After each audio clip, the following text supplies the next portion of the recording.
বৰাক উপত্যকা ক্ৰীড়া সাংবাদিক সংস্থাৰ এয়া চতুৰ্দশ মিডিয়া ফেষ্ট আৰু আজিৰ পৰা শিলচৰ ডিএছত আৰম্ভ হৈছে মিডিয়া ফেষ্ট। আচলতে গোটেই বছৰটো সাংবাদিকে বিভিন্ন সময়ত কৰ্মৰত থাকে, বিভিন্ন ব্যস্ততা থাকে, কিন্তু এই ব্যস্ততাৰ মাজতেই যাতে অলপ সময় যি ক্ৰিকেট যোনে ভাল পায় তেওঁলোকে ইলেক্ট্ৰনিক মিডিয়া আৰু প্ৰিণ্ট মিডিয়াৰ বিভিন্ন সাংবাদিকসকলে মিডিয়া ফেষ্টত অংশগ্ৰহণ কৰে। আৰু এয়া হৈছে মিডিয়া ক্ৰিকেট ফেষ্ট চলি আছে, য'ত দুটা টিমে খেলি আছে। এটা উখল মাখল পৰিৱেশ, লগতে এটা ৰোমাঞ্চকৰ মেচ ক'বলৈ গ'লে, কাৰণ গোটেই বছৰটো যেতিয়া ব্যস্ততা থাকে তাৰ মাজতে অলপ সময় উলিয়াই মাঠৰ লগত তেওঁলোকে জড়িত হৈ থাকে। আৰু মোৰ সৈতে আছে বাক্সৰ এগৰাকী সদস্য অভিজিত ভট্টাচাৰ্য। অভিজিত দাৰ লগত অলপ কথা পাতিম, কাৰণ এই বাক্সৰ লগত তেওঁ বহুত দিন জড়িত হৈ আছে। বাক্সৰ মিডিয়া ক্ৰিকেট ফেষ্ট চলি আছে আৰু আমি সকলোৱে জানো যে সাংবাদিকসকলে গোটেই বছৰটো বিভিন্ন সময়ত ব্যস্ততা থাকে, তাৰ মাজতেই সময় উলিয়াইছে। কি ক'ব? এটা কথা কি মানে একদম সঁচা কথা কৈছে যে গোটেই বছৰ আমি যিমান সাংবাদিক আছে বৰাক উপত্যকাৰ, তেওঁ ৱাৰ্কিং জাৰ্নেলিষ্ট হ'ব পাৰে, ডেস্কত থাকিব পাৰে, ইলেক্ট্ৰনিক প্ৰিণ্ট, সকলো কিন্তু বাক্সাই থাকে এইখন ফেষ্টিভেলৰ কাৰণে।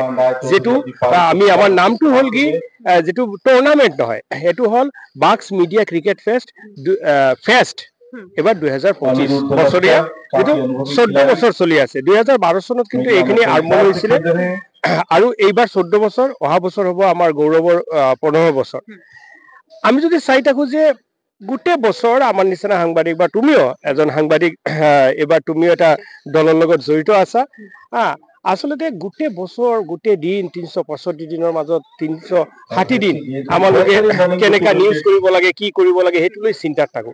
এই 5 দিন কি হয়, এই নিউজ কৰি আছো, নিজৰ ডিউটি সকলে কৰি আছে, কিন্তু তাৰ মাজত এটা আমি খেলৰ আয়োজন কৰি থাকো।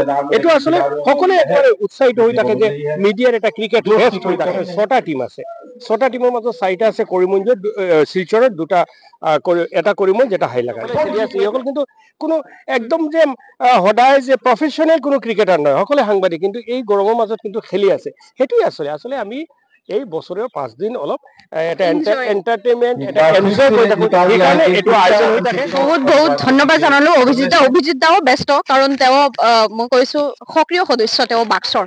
আৰু অভিজিত দাই কৈছে যে 6টা দল, আচলতে 6টা দল বাক্সৰ এইবাৰ খেলি আছে আৰু অহা দিনতে ফাইনেলো হ'ব। আৰু সাংবাদিকসকলৰ মাজত কিন্তু এতিয়া এটা ৰোমাঞ্চকৰ মেচ চলি আছে, যিটো আপোনালোকে দেখিবলৈ পাইছে শিলচৰ ডিএছএ প্ৰাংগণত।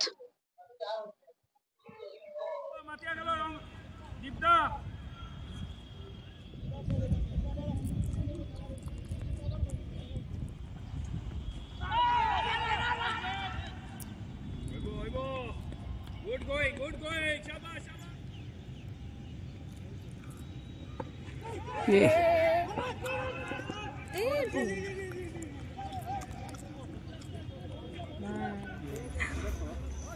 बेहतरीन प्रदर्शन, हालांकि अपने बल्लेबाजी के दौरान कई बेहतर शॉट खेला उन्होंने, लेकिन दल को जो भूमिका है वो भूमिका वो पालन करने में समर्थ है।